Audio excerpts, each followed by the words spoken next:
मंत्र जप कर रहे हैं या नाम जप कर रहे हैं, क्या कारण है कि बहुत से लोग कहते हैं कि मुझे कुछ भी अनुभव नहीं हो रहा है, महाराज जी इतना कुछ बखान करते हैं, मुझे कुछ पता ही नहीं चल रहा है।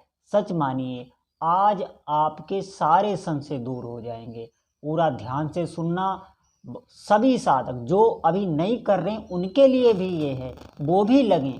पूरा ध्यान से सुनना, निश्चित मानिए आपकी उन्नति होगी, आप जीवन में आगे बढ़ेंगे ही।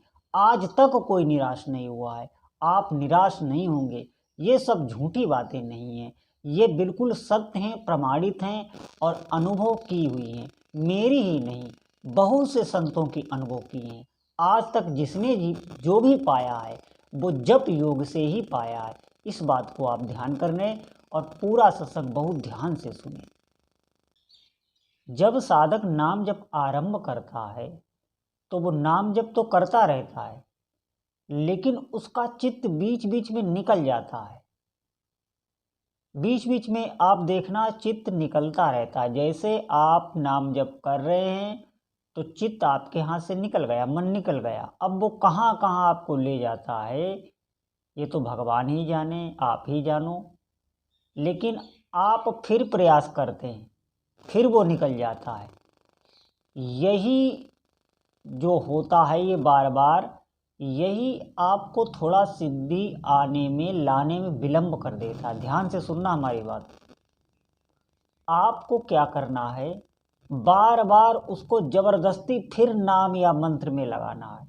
ये जल्दी सिद्धि पाने की मैं विधि बता रहा हूँ, ध्यान से सुनना। और जो भी कर पाएंगे आप करके देखना, ये कोई कपोल कल्पना नहीं है, ये ऐसा नहीं है कि मैं बताया जा रहा हूँ और ये सब मनगढ़ंत कहानी है, नहीं। आप इसे करके देखना। आप उस चित्त को बार बार उत्कंठापूर्वक, ये उत्कंठा, आप जैसे आज से आपने आरंभ किया नाप जप, तो ये उत्कंठा जो आती है ये इतनी जल्दी नहीं आती। उत्कंठा से जो जप होता है, जब आपका चित्त फिर चला गया, फिर आपने उसको लगाया, फिर चला गया, क्योंकि उसका स्वभाव ही है, मन का स्वभाव है, वो बार बार वो नाम या मंत्र में थोड़ी देर तक भी टिकेगा नहीं।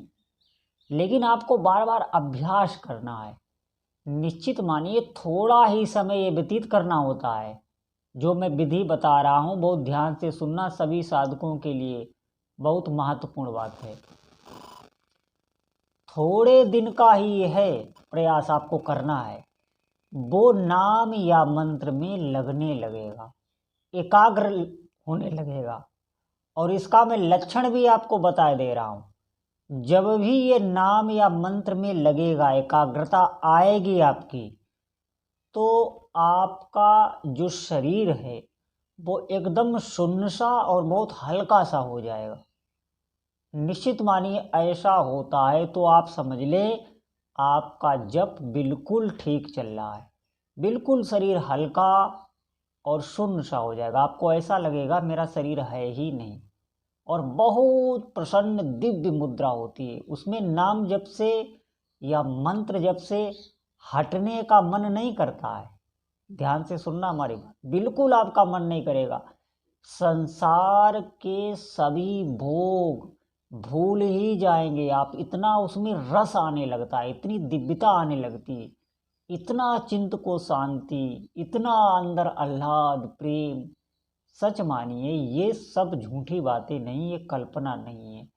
इसीलिए ये बताया नहीं जाता है कि सभी साधक इसको कहीं एक झूठ असत ना समझ लें, तो ये नाम महिमा का अपराध लग जाता है। सच मानिए ऐसा ही होता है। भगवान के नाम में बहुत सामर्थ्य होती है। तो मैं बता रहा था कि चित्त बहुत प्रसन्न रहने लगेगा। उस मुद्रा में साधक कोई संकल्प करने से भी रहित हो जाता है। आप कुछ सोच भी नहीं सकते, इतना आनंद ही चित्त में होता है। देखिए जो हमें चाहिए होता है वो भगवान के भजन से मिलने लगता है। आप हमारी बात पर विश्वास नहीं करेंगे, साधक के जो प्राणों के धर्म है ना, उनसे भी साधक ऊपर उठ जाता है। जो निद्रा में इंद्रियों को ताजगी और इंद्रियों को शक्ति मिलती है, वो आपको जप में ही मिल जाया करेगी। सच मानिए, बिल्कुल आप थोड़ी देर ध्यानस्थ होकर जब आपका होने लगेगा, तो जो निद्रा में हमको शक्ति इंद्रियों को मिलती है, जो इंद्रियों को एकदम स्फूर्ति मिलती है कि दोबारा से वो कार्यरत हो सकें, वो सब शक्तियाँ आपको नाम जप से, निद्रा में जो भी आपको स्वस्थता मिलती है वो नाम जप से मिलने लगेगी।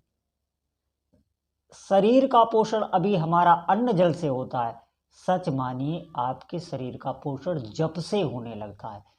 अगर बड़े से बड़ा भी रोग आपके शरीर में है तो इतना शक्तिशाली जप होता है कि वो उस रोग को बढ़ने नहीं देगा। मैं अब ये नहीं कह रहा हूँ कि आप कोई दवा ना लें या बिल्कुल हमारी बात पर आप कहीं गलत रास्ते, इसको गलत अर्थ में ना ले लें, इसलिए ये कह दिया जाता है आपके रोग को बढ़ने नहीं देगा। भगवान के नाम का जप इतना शक्तिशाली होता है। कई तरह के विकार, सूक्ष्म शरीर के, स्थूल शरीर के, कारण शरीर के, ये निकाल के बाहर फेंक देता है, नष्ट कर देता है, बिल्कुल आपका चित्त स्वच्छ बना देता है। और जो अंतःकरण एकदम निर्मल हो जाता है, तो उस अंतःकरण से जो दिव्य सुगंध निकलती है, तो फिर वहीं तो सब आते हैं, वहीं सबको तो शांति मिलती है। सच मानिए, खुद आनंद में होता है, औरों को भी आनंद देता है। अभी जब हम खुद क्लेशित हैं तो हम औरों को क्लेश से दूर नहीं कर सकते। खुद ही अप्रसन्न है, हमारी भी बहुत कामनाएं, इच्छाएं हैं, हम जीवन से बहुत क्लेशित हैं, हमारे ही मन का कुछ नहीं हो रहा है, हम ऐसा लग रहा है जैसे सजा काट रहे हैं, हमारा जीवन ऐसे चल रहा है।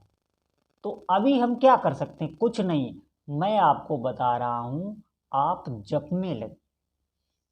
ये जो मैंने बताया है कि आपको अभ्यास करना है, इसके लिए एकदम से कुछ नहीं होगा। आप पहले नियम लीजिए, कुछ समय तक आप नियम का निर्वाह कीजिए। विधि जो मैंने बताई है आप बोल बोल के कीजिए। बोल बोल के जब करेंगे आप, तो दो इंद्रियां आपकी बिल्कुल लग जाएंगी। एक तो श्रवण कान और जिह्वा, दो इंद्रियां आपकी लग जाएंगी। निश्चित मानिए मन आपका जाएगा ही नहीं, और यही मन आपको ध्यानस्थ करा देगा। ये तल्लीन होने लगेगा जब दो इंद्रियां आपकी जप में लग जाएंगी। क्योंकि जब आप बोल बोल के करेंगे तो श्रवण भी, कान भी लगे रहेंगे। कान भी, जब दो इंद्रियां एक साथ हो जाएंगी तो मन भी उनके साथ होगा। ये ध्यान रखना आप। वैसे हमारा मन निकल जाता है, जैसे जीभ तो जप रही है लेकिन जीभ के साथ मन नहीं है, मन कहीं और घूम रहा है, विचरण कर रहा है, ये हो जाता है। आप देखें ना, जैसे हम देख रहे हैं और दृष्टि के साथ, हमारी आंख के साथ अगर मन नहीं है तो वो आदमी सामने से गुजर जाता है और हम ये ही नहीं जान पाते कि कौन गुजर गया। क्यों? क्योंकि हम कहीं और खोए थे। ये मन होता नहीं है उस समय। जब इंद्री के साथ मन होगा तभी वो इंद्री कार्य करती है। इसीलिए ये बोल बोल के बताया जाता है, आप करके देखें। जब आप नाम जब बोल बोल के करेंगे तो दो इंद्री एक साथ लगेंगे, एक तो श्रवण और दूसरी जिह्वा, तो मन निकलता नहीं है। आप करके देख लेना, ये एक संकीर्तन सा हो जाता है। आप इसका अभ्यास बनाएं, धीरे धीरे यही मन नाम या मंत्र में एकाग्रता पाने लगता है, इसकी एकाग्रता बढ़ने लगती। और ज्यों ही इसकी एकाग्रता बढ़ती है, तो मैंने जो पिछले कई वीडियो में बता चुका हूँ, जो भी इष्ट देव में शक्तियाँ होती हैं वो सब साधक के अंदर आने लगती हैं। होता क्या है, नाम जब सूक्ष्म शरीर को बहुत बलवान करता जाता है। बुद्धि जो आपकी है अभी स्थूल है, अभी ये संसार के भौतिक दृश्यों को जो दिखाई देते हैं उस पर ही आप चिंतन विचार मनन कर सकते हैं। फिर ये इतना सूक्ष्म बुद्धि कर देता है भगवान का नाम जप, कि वो अदृश्य शक्तियों को भी देख सकता है, पकड़ सकता है।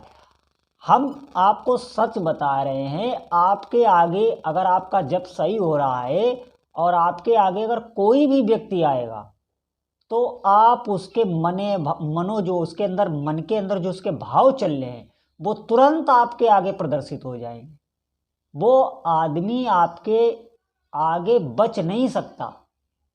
सच मानिए, उसका अंतःकरण आपको साफ साफ दिखाई देने लगता है कि ये क्या सोच रहा है। जगत के जो सूक्ष्म रहस्य हैं, जो अदृश्य शक्तियां हैं, जो अदृश्य लोक हैं, उनकी सबकी घटनाएं साधक को पता होने लगती हैं। उसके जीवन में आगे आने वाली जो घटना है वो उसे पहले ही भान हो जाता है ये होने वाला। बहुत विलक्षण विलक्षण शक्तियां आने लगती। क्यों? क्योंकि बुद्धि को बहुत सूक्ष्म पारंगत बना देता है। संसारिक कार्य जो अभी आप कर रहे हैं वो अभी कार्य स्थूल दृष्टि से हो रहे हैं, उनको समझने में, उनको करने में बहुत क्लेश उठाना पड़ता है। सच मानिए, अच्छा जो जापक होता है वो लाखों में एक होता है। वो जो सोचेगा वो एक भी, ये संसारिक जो भजन नहीं करते, नाम जप नहीं करते, वो सोच ही नहीं सकते। उसकी बुद्धि में ऐसी ऐसी विचार आते हैं। वो संसारिक कार्यों को बहुत अलग तरीके से करता है। बहुत सरलता से आपके सभी कार्य होंगे। मैं आपको बता दे रहा हूँ, आप विश्वास करें हमारी बात पर। आप भजन करें, भजन से जो शक्ति में मिलेगी वो भोगों में कभी नहीं है। हम भोगों में तो पड़े ही हैं, अनंत काल हो गया यही सब हम कर रहे हैं। जो हम कर रहे हैं वो पशु तक कर रहे हैं, आप ऐसे समझें। तो हमें तो इतना विचार करना ही होगा कि है हमारा मनुष्य जन्म किस लिए मिला है। क्या ये भोग भोगने के लिए ही मिला है, या हम प्रारब्ध का ही रोना रोएं, ये हो गया वो हो गया ये नहीं मिला। नहीं, आप सर्वसमर्थ हैं। हम उन्हीं भगवान के ही अंश हैं, वो हमारे साथ हैं। लेकिन हम इतने अंधे हो गए हैं विषयों में कि हमें वो सब सूझ ही नहीं रहा। जब आप जप करेंगे तो एक एक करके सबका पर्दा हटता चला जाता है। सच मानिए, ये सब सच्ची बातें, आपको विश्वास करना होगा। ये सत्य मार्ग है, ये भगवान का मार्ग है। आपको चलना होगा। अनुभव थोड़े दिन में ही होने लगता है, थोड़े दिन में ही अनुभव होने लगता है। मन के संकल्प जितने भी हैं वो अपने हाथ पूरे होने लगते हैं। और सच मानिए, जिन भी इष्ट देवता का आप नाम जप कर रहे हैं उनके प्रति इतना प्रेम और विश्वास बढ़ जाता है कि बगैर मांगे ही सब मिलने लगता है। जैसे माँ अपने छोटे अबोध बच्चे, अब बच्चा तो कुछ मांग ही नहीं सकता, वो तो सिर्फ रो ही देता है, माँ पूरा उसका ख्याल रखती है।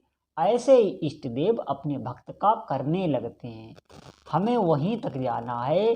कोई असंभव नहीं, कुछ कठिन नहीं, आपको बस जप में लगना है। अभी आपका जो समय जा रहा है वो जप में जाना चाहिए।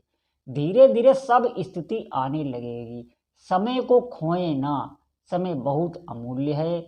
हमारी बात पर ध्यान दें सभी साधक, जो कर रहे हैं, जो नहीं कर रहे हैं, जिनको भी पता ही नहीं कि जप क्या होता है, भगवान नाम क्या होता है, कैसे जप किया जाता है, वो सबके लिए ये सत्संग है। अधिक से अधिक आप सुने और दूसरों को भी सुनाएं। सच मानिए, हमें इस जीवन में अपना कल्याण करना है, भगवान के भजन पर चलना है। भगवत प्रेम से बढ़कर इस संसार में और कोई वस्तु नहीं, कोई भी वस्तु नहीं। नहीं तो सब काल के गाल में हैं। इस बात को आपको ध्यान रखना होगा। हमारे सामने ही संसार का विनाश चलता रहता है और हम अंधे हो, अंधों की तरह सब देखते हुए भी अनजान बन रहे हैं। सच मानिए, भजन में लगिए, एक एक बात को समझिए, चिंतन कीजिए, जीवन में उतारिए। भजन करना है, भजन करना है। सभी भक्तों का भजन में मन लगे, सभी भजन में आगे बढ़ें। बोलो जय जय श्री सीताराम।